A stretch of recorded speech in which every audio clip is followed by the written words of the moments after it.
Selamat malam. Malam ini saya akan membahas tentang sesosok sultan dari dinasti Mamluk Mesir, Saifuddin Qutuz. Dia merupakan sultan Islam pertama yang berhasil mengalahkan pasukan Mongol pada tahun 1260. Selama hampir 50 tahun, pasukan Mongol ini menghancurkan dan menaklukkan banyak kerajaan Islam. Kerajaan Khawarizmi, dinasti Abbasiyah di Baghdad, dinasti Ayyubid di Syam. Mereka melanda ke banyak negara sampai ke Rusia. Saifuddin Qutuz ini asalnya berasal dari keluarga kerajaan Khawarizmi di Asia Tengah yang dihancurkan oleh Mongol. Dia waktu kecil dijual sebagai budak ke Damaskus sampai akhirnya dia sampai ke Mesir. Dan karena memang dia pintar dan piawai, diangkatlah dia selama 20 tahun dia menjabat sebagai wakil sultan Mesir dari dinasti tersebut. Nah, penguasa Mongol di dataran Suriah dan Baghdad Irak itu Hulagu Khan. Hulagu Khan ini merupakan cucu dari Genghis Khan, anak dari Chagatai. Hulagu Khan ini dialah yang menghancurkan dinasti Abbasiyah yang selama 500 tahun berkuasa sampai pada 1258 dihancurkan oleh Hulagu Khan.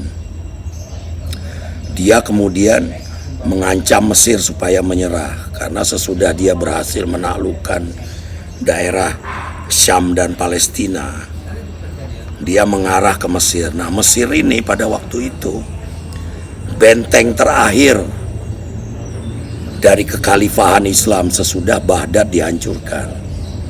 Saifuddin Qutuz ini akhirnya tampil dengan dukungan para ulama dan pembesar Mesir. Akhirnya dia mengangkat diri dia jadi raja, karena raja sebelumnya hanya raja yang baru berumur 15 tahun. Nah, akhirnya dia membentuk pasukan. Daripada dia menunggu diserang oleh pasukan Mongol, dia keluar menyongsong mereka. Itulah pertempuran yang sangat terkenal yang merubah arah sejarah, yaitu pertempuran Ain Jalut pada September 1260. Saifuddin Qutuz ini mengumpulkan para orang-orang terpilihnya, tentara-tentaranya, dengan panglima perangnya yang bernama Baibars. Mereka keluarlah dari Mesir menyongsong pasukan Mongol yang dipimpin oleh panglima perang mereka Kitbuga. Hulagu Khan tidak ikut dalam pasukan itu. Nah, akhirnya sesampai di daerah Palestina, sebelumnya Saifuddin Qutuz sudah mengikat perjanjian dengan kerajaan Kristen, musuh bebuyutan Mesir, yaitu kesatria-kesatria Templar, untuk tidak saling menyerang. Nah, di dalam pasukan Mongol pun ada unsur-unsur tentara Kristen dan orang-orang Islam yang ikut dalam pasukan Mongol. Nah, dengan adanya perjanjian damai antara Mesir dan para pangeran Kristen ini, Saifuddin Qutuz dengan leluasa bisa menghadang pasukan Mongol di Ain Jalut. Itulah strategi perang yang dia jalankan waktu itu. Dia mengirim pasukan kecil, sementara dia menunggu di belakang dengan pasukan intinya. Dia pancing pasukan Mongol masuk ke suatu dataran sempit dan dia serang dari situ. Kalimatnya yang paling terkenal adalah wa islama, wa islama. Terus, ya Allah, anugerahkan kemenangan untuk kami. Dia lemparkan topi besinya, helm bajanya ke udara, terus dia memimpin pasukannya menghancurkan pasukan Mongol di bawah pimpinan panglimanya yaitu Kitbuga. Mereka berhasil dikalahkan dan Kitbuga pun terbunuh, kepalanya dipenggal, kepalanya dikirimkan ke Kairo, Mesir. Selanjutnya Saifuddin Qutuz bersama panglimanya Baibars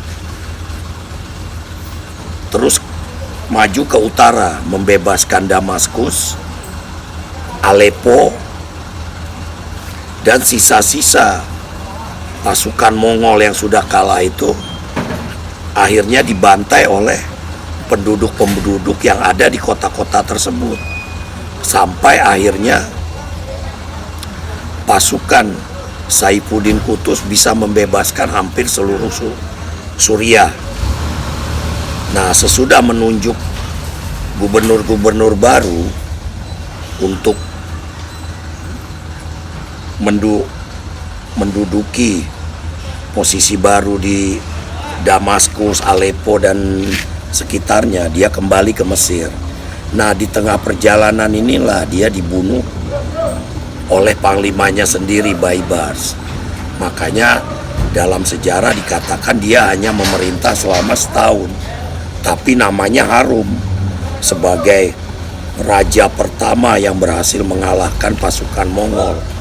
Karena selama 50 tahun malang melintang di daerah Cina, Manchuria, dan dunia Islam sampai ke Rusia, pasukan Mongol tidak pernah terkalahkan. Sampai pada saat pertempuran Ain Jalut 1260 itu. Nah, akhirnya yang memerintah Mesir, dinasti Mamluk ini ya Baibars dan keturunan-keturunannya. Sampai akhirnya dia dihancurkan oleh pasukan Turki Utsmani. Akhirnya dinasti Mamluk berakhir. Nah, kembali lagi, Hulagu Khan ketika mendengar berita kekalahan pasukannya di Ain Jalut, dia marah besar. Dia bertekad membawa pasukan besar akan menyerbu Mesir. Tapi hal itu tidak pernah terlaksana karena dia mendapat tantangan dari saudaranya sendiri, yaitu istilahnya sama-sama cucu dari Genghis Khan, yaitu yang bernama Berke Khan. Berke Khan ini berkedudukan di Rusia. Nah, dia dari dinasti Golden Horde atau Tanduk Emas. Jadi perlu diketahui, Genghis Khan membagi wilayah kerajaannya ini menjadi 4 untuk 4 anaknya yang utama. Nah, anak yang tertua ini, Jochi, dia mendapat bagian di daerah Rusia. Nah, Berke Khan ini merupakan cucu Genghis Khan. Jadi Berke Khan ini sama Hulagu Khan sama-sama cucu. Sama seperti Kubilai Khan yang berkuasa di Cina, yang pernah mengirim tentaranya ke Jawa untuk berperang melawan Singasari. Nah, Berke Khan ini sudah masuk Islam. Ketika dia mendengar bahwa Hulagu Khan berhasil dikalahkan oleh Saifuddin Qutuz di Ain Jalut, Palestina, dia pun bergegas menuju ke selatan melalui Armenia untuk menyerang Hulagu Khan. Sampai terjadilah pertempuran dan akhirnya Hulagu Khan meninggal pada tahun, dia mati pada tahun 1265. Habis itu keturunannya lah yang berkuasa sampai akhirnya pelan-pelan dihancurkan. Jadi kembali ke Saifuddin Qutuz ini, dialah pendobrak. Sesudah 50 tahun dunia Islam dihancur leburkan oleh Genghis Khan dan keturunannya, dialah yang berhasil mematahkan mitos pasukan Mongol tak terkalahkan. Itulah yang memompa semangat. Dan akhirnya banyak juga orang-orang Mongol yang memeluk Islam.